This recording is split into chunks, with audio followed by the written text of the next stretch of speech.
Andian'ny fahatelo amin'ny famtinana ny fandaharana Aiza ho Aiza ny androany. Ny tontolon'ny fampianarana sy ny fanabeazana no ifitorantsika anio. Ny antsasamanila ny komina no tsidian'ny fandaharana Aiza ho Aiza tamin'ity taona 2024 ity dia nisy resaka momba ny fampianarana avokoa. Ny septambra 2024 nanomboan'ny fandaharana, ny fokontany Amboditsiarivo tao anatin'ny komina Ambohimangarova no nidinana ifotony voalohany. Ny fandraika tamin'ny vanim-potoana nampidirana mpianatra io. Ny kaikaiky avokoa ny ray aman-dreny nampidy zanaka an-tsekoly no ny fahantrana lalina nateraky ny ame anara-pahasalamana tamin'ireny. Nanilaza aza ny mpitondra tamin'ireny fotoana ireny fa maimaim-pona ny fampidirana zaza an-tsekoly, tsy manamaivana loatra ny fahasairana ny ray aman-dreny izany. Nina zao menadany zanako, dia misezemy mianatra. Dia tsy mbola misy vola nitavana izy mihitsy raha tsy hoe mbola zao fivelomany. Tamin'ny fotoana nandoha. Efatra alina be zao. Tosika fa me mbola tsy nahazo mihitsy. Tsy mifidy mera ho zay dia tsy name mihitsy. Ny fiomanana zao tena enjana be le ino tisty le fidiran'ny mpianatra sy nana enao mbola hoe sahirana zao mifidy tava-bola. Dia tsisy mividy netana. Dia mbola hoe misy fivoriana tao am-pianarana hoe misy vola ho tonga hony. Raha tsy tonga zany le valile anina zay vao azo ny afatra tam'le izy. Hoe misy vola ho aloha kely zany hoe raha ohatra tsy tonga le dra zany raha hoe tonga ny dra.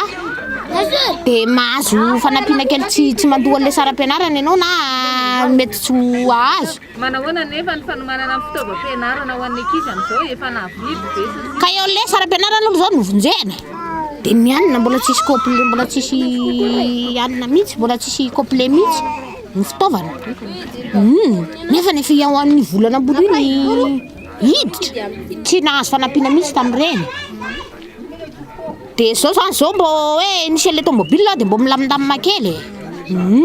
Nefa na zany raha terely fampidirana mpianatra indray dia mbola sahirana indray amin'ilay ampiditra mpianatrako. Classe de seconde eto amin'ny lycée Anjevagara ny zanako manahirana dia manahirana fetrany fidirana mpianatra amin'izao satria tao anatin'ny amenam-pahasalamana dia tsy afaka nanao inona mihitsy ny ray aman-dreny fitadiavam-bola na ny fiatrehana ny fiainana andavanandro. Mbola ao anatin'ny tena fahasahiranana ny vahoaka, sarotra amin'ny ray aman-dren'ny mpianatra no ampiditra mpianatra satria nao amin'ny fiatrehana ny fidirana mpianatra amin'ny fitaovana ny tena problème misy. Zaho zao manana zanaka sady mampianatra zanaka ny fijikay Ambatomanga, mampianatra zanaka ny fizia Ambatomanga, dia mampianatra zanaka amin'ny eto amin'ny VP Soavana. Dia mahavesabe raha izy satria teny amin'ny fijikay mazao zay mbola vao avy mandoa école azy 6 volana. Dia zao rehefa mitaky indray izy hoe manoratra mpianatra hiditra dia teny mifizia koa zao imaly dia hoe tsy mandoa droit fa misy bénévole sy gardien koa nefa karamain'ny ray aman-dren'ny mpianatra. Dia tsy maintsy hotratra ny andoa bénévole ihany zany na dia miteny ara fanjakana hoe tsy mandoa droit zay. Raha vety amin'izay mankany Ambatomanga lavitra be. Dia misy foko tamin'ny manodidididina zany anatin'ilay commune Ambatomanga aty amin'ny ilany Atsinanana. Dia mba nasiana sekoly annexe aty le 6e sy 5e aloha mba akaikikaiky. Satria raha reo nanakatrena Ambatomanga tonga dia ajanona aloha ny zanakay tsy rerahana fa lavitra be le Ambatomanga zany miala avy aty. Dia vary mangatsika ny fanana satria amin'ny 5 maraina izy miala aty raha monjy amin'ny 7 any dia amin'ny 5 koa miala eny hariva dia alina be vao tonga dia raha voankizy matsinga zany dia tsy mahatody an'izay lalana zay dia zay nahatokara. Natonga dia nasiana CG annexe aty Ambohitsimelika mba ho an'ilay fokontany ilany Atsinanana aty dia aty ny mpianatra fa rehefa 4e izy sy 3e miakatra eny amin'ny CG ihany. Mahasahirakirana ihany izay ray aman-dreny satria araka n'ireny zava-misy ireny tena voka-sepotra kely mividina fitaovana rehetrarehetra. Ankitelo zanako dia aty mianatra aty amin'ny PP aty. Dia eny dia teo ny roa. Nianaratra amin'izao zao ka ianjanako mbola tsisy. Mbola tsy manana kahe mihitsy izy zao fa hoe ampidirina dia maika fotsiny napiditra anazy aloha mbola tsisy. Miasa fivelomako miasa tana miasa angady. Tanangady dia mikarama amin'ny tanangady nefa izao tsy misy dia tsy hitako izay atao dia zany tsy nahazoko kahe sy ihany. Le fidiran'ny mpianatra aloha tena nanahirana ihany tao anatin'le crise tsy ny olona. Na le fitaovana azy zao lasa nisondrotra daholo a. Ny vola hoa tsy misy ohatr'izany zao tony entanay tony resaka tsosa daholo ny anay rehetrarehetra ireo ambanimbany rehetrarehetra ireo. Dia le tsena tsy tsisy. Ny azy zao zanako a 3 mianatra. Mbola tsisy tokotany na ray a. Mbola tsisy na ray a. Dia izay nitarainako hoe za zao tsy manam-bola ngefa za mbola tsy nahazo famianana zato a. Ny ahy mbola tsisy tokotany aloha 0 zao ny anay. Na fitaovana ary mbola tsisy. Aorinan'le confinement ilo izay lavalava ihany dia tena mafy le fetrehana fidirana amin'izao enjana be ho anay ray aman-dreny. Misy fanapahan-kevitry ny ministeran'ny fampianarana hoe tsy ampandoavana fa 0 ariary a dia fampandiniana eto io ny voriana ray aman-dreny eto. Tsy nahavaolana ihany koa io fanapahan-kevitra noraisin'ny fitondram-panjakana io satria tsy tapitra akory ny 3 volana voalohan'ny anarana dia efa hita taratra tany amin'ny fampandehanan-drarahan'ny sekoly tany ambanivohitra ny tsy fisian'ny vola. Saika ny ray aman-dreny manko no miantoka ny fampandehanan-draraha amin'ireny sekolim-panjakana ireny any ambanivohitra araka ny zavatra hita. Voalohany amin'izany ny fandoavana ny karama ny mpampianatra maître Fram. Mahantra le ray aman-dreny. Izay zany zao ny kabetsahany a folo volana ny privé tsy maintsy alona ny anatra na tsy nianatra. Nisy araka izy zao teo ataoko joroko vavolombelona mihitsy fa nisy voaroaka. Tsy nandohako azy. Le mpampianatra tsy mahalala sahala ao amin'le fampianarana koa izay aty ny EPP tsy mba misy fanampin'izany fa mianto tena ny ray aman-dreny. Fa ny mpampianatra eto dia ao amin'ny EPP raha ny loka hoaniny raha etoan'ny ray aman-dreny ray aman-dreny amin'ny mampianatra entiny ankizy. Nefa le EPP mandinika eny Antananarivo tsisy zavatra eto amin'ny mpampianatra ray aman-dreny zany mandra-patapitry ny fampianarana. Fa ny tena lalohan'ny ankizy zany dia mianatra. Fa ny ray aman-dreny efa mandoa ny droit isa-taona iny dia tokony vita. Fa hatramin'ny briky anaovana tamboho, fasika anaovana tamboho, cabinet, vola kely ariary zato isaky ny ankizy, 500 isaky ny mandeha. Kotiana le vola mandoa ohatry ny ekolazy ihany ny EPP ity. Na ny mpampianatra zany zao ny Fram dia amina karama nefa dia ny vola aloha amin'izany aza dia sahirana ny ray aman-dreny. Na dia fiangonanay aza dia ohatr'izany vitsy kely satria ny vola miditra kely dia kely vokatr'izany zavatsarotra miatra amin'ny firenena izany. Ny entana mampandroso ny sekoly dia fandoavana latsakempoka isaky ny ray aman-dreny hanampiana izay zavatra omen'ny fanjakana ny sekoly isan'isany eo amin'ny fanarahamana karaman'ny mpampianatra maître Fram na bénévole zany. Fito izay ny maître Fram eto.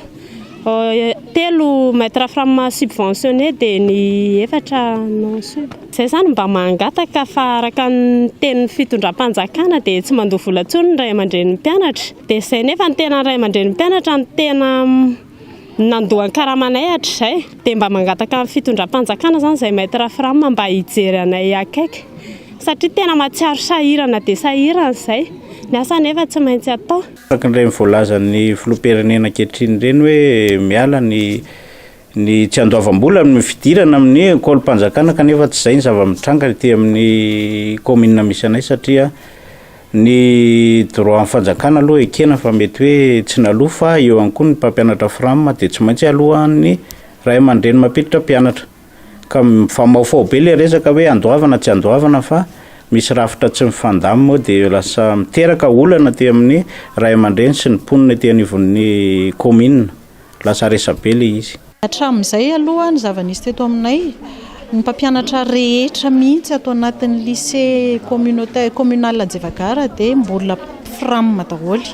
Misy 7 mpianatra anay eo amin'ny 450 fa ny mpampianatra dia Fram daholo afa-tsy ny proviseur sy surveillante ray ihany zany no efa mpiasa mpanjakana.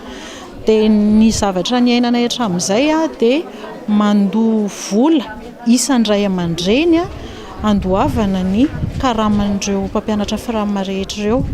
Fa izay zany aloha zany ny tena ny endreketanay ary tsy afaka niatrika fotodrafitrasa hafa mihitsy zany izay na dia PDPR ny zavatra tokony atao noho izay avesatry ny fampandoavam-bola amin'ireo ray aman-dren'ireo izay. Dia amin'ity taom-pianarana ity zany ny tapaka teto aloha zany dia hoe anavao an'ilay birao fa mbola tsy afaka manao fampandoavam-bola iry zareo moa zany manao fanapahana rehetra fa za dia mpandrindra ny fivoriana fotsiny ao anatin'ny FRAM.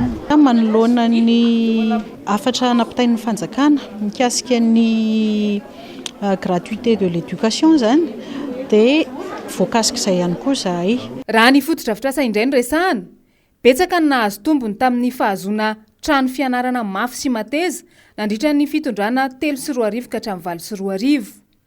Misy ny mbola miasa mandraka ankehitriny ireny foto-drafitrasa ireny ary manala fahasahiranana n'ireo mpianatra any ambanivohitra. Nisy ihany koa ny tsy mba nampiasaina araka ny tokony ho izy akory, tahaka ilay sekoly EPP pilote natsangana ny taona 4 tao amin'ny commune Ambohijanaka. Maro ireo foto-drafitrasa efa nisy. Eo zany ny sekoly, ny EPP, ny lycée ary ny CEG.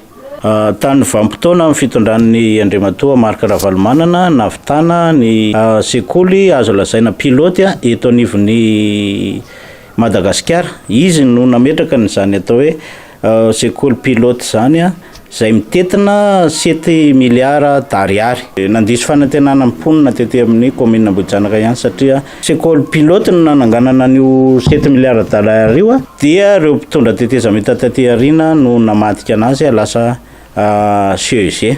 Tsy maharaka ireo foto-drafitrasa efa nisy hatramin'izay ho an'ny commune sasany tsy lavitra loatra ny renivohitra. Tao aorian'ny nilazana fa maimaim-poana ny fampidirana zaza an-tsekoly tamin'ity taona ity manko. Ao amin'ny commune Ambohimanambola izao tsy zarizary ny foto-drafitrasa, mihoatra lavitra ny isa tokony ho izy ny mpianatra isaky ny kilasy. Efa misy ihany koa moa izany ny fampianarana privé, fa izany hoe ny olona moa izany mahazatra anazy dia manantona ny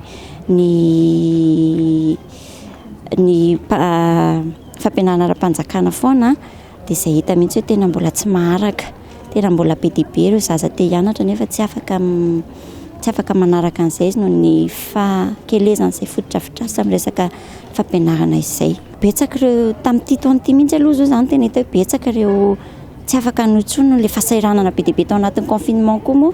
Miazakazaka izy ireo mirohatra makany amin'ny EPP misoratra anarana nefa noho izay hoe tena tsy afaka mandray intsony le EPP fa voafetra le toerana ao anatiny dia betsaka no mialan-daharana zany no tsy mianatra.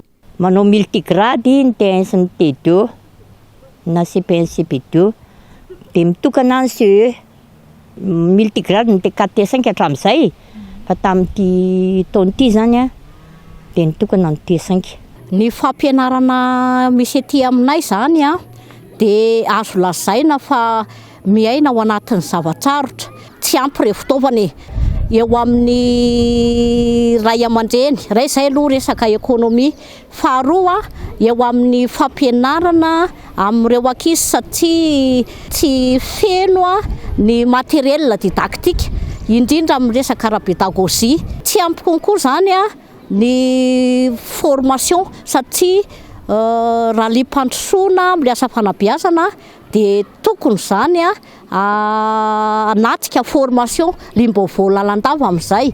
Fahatelo manarak'izay araka ny mahalavitra anay mpanabe aty amin'ny toerana ambany ihany mbola lavitra aty zany tany lavitra andrina dia tsy ampy ny serasera tokony izy satria en kilometatra maromaro vao tonga any amin'ny faritra misy ny androm-pandrakana ekinana amin'izay. Nahafahana nampitaha ny zavanisy talohany taona 7 sy ny taty aorian'ny taona 7 ny fitetezana ireo commune 7 nataon'ny fandaharana Aiza Aiza.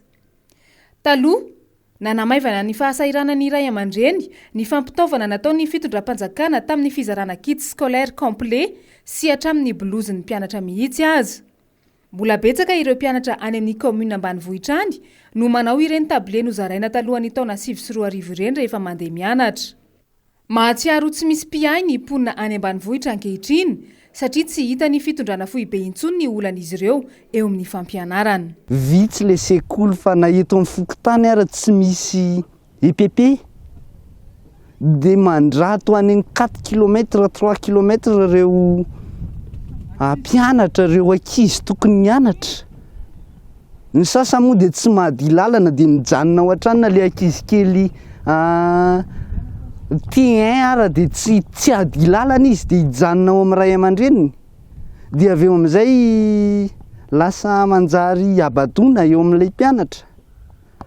dia io moa misy ihany hoe école privé fa tsy maharaka na mpampianatra raha araka hoe mandeha rery malio tena azy dia tsy maharaka le mpampianatra manao multigrade dia na le ray aman-dreny raha mieritreritra hoe mpampianatra ray ve mitana klasy telo dia hoaraka an'izany dia mazava ho azy lasana le ray aman-dreny raha sady lavitra le toerana no mandiso fanantenana azy le izy indraindray dia le ankizy ihany koa efa manavanana azy le asa etỳ ambanivohitra dia kamo izy hoe lao za hanampy any dada sy neny araka mahakizy azy moa talohan'ny 2024 sy amin'izao fotoana izao dia efa niempotra be da be zao amin'izao fotoana izao aloha mba atao hoe nisy ihany atao hoe fampandrosoana zany tety mbo nandeha any fa amin'izao andro zao zany a teo amin'ny 9 sy 20 zany sy 10 sy 20 ty tena anaty lavaka mihitsy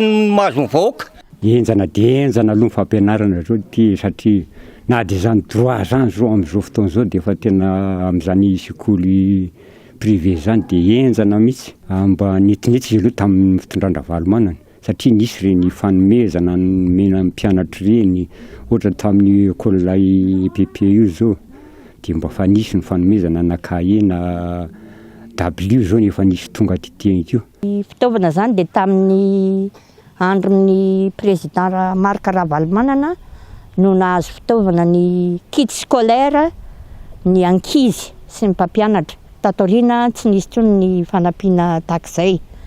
Tamin'ny andro taloha zao tamin'ny andron'ny président Ravalomanana ndray zao voasara tablie ny ankizy a. Zay zao ny tena songadina ary tena nahafinaritra na fitaovam-pianarana sy ny kit scolaire. Dia mba maniry zany zay zany zao hoe tena mba hiverenana zany zavatra zany satria tena tao anatin'ny fahasahiranana be mihitsy ny mpianatra. Hitanay zany zao hoe hanampiana ny sekoly manoloana zany fitaovam-pianarana sy ny karazana zany a ohatra ny famerenana amin'ireny kitapo table tahaka ny taloha reny a dia mba mahafinaritra anay zany satria tamin'izany zao nisy an'izany tena fanampiana ny songadina teo amin'ny sekolina io. Nandritra ny fitondrana teo anelanela ny taona 2024 sy 2025 no niakatra ho avy roa eny ny tahan'ny zaza tafiditra an-tsekoly manerana ny Madagasikara. Sady tsy nandoavam-bola ny fampianarana teny amin'ny sekolim-panjakana rehetra no mbola nisy ny fizarana fitaovana ho an'ny mpianatra rehetra tsy ankanavaka. Nisy hatramin'ny sakafo ho an'ny mpianatra marefo sy ireo manomana fanadinana mihitsy aza tamin'izany. Aiza ho aiza ireny ankehitriny? Nanao fampanantenana ny filoha mitantana ankehitriny io tamin'ny filatsahan'ny fidina ny taona 2020 sy 2025 dia ny anangana sekoly manara-penitra sady misy parkina no misy kantine.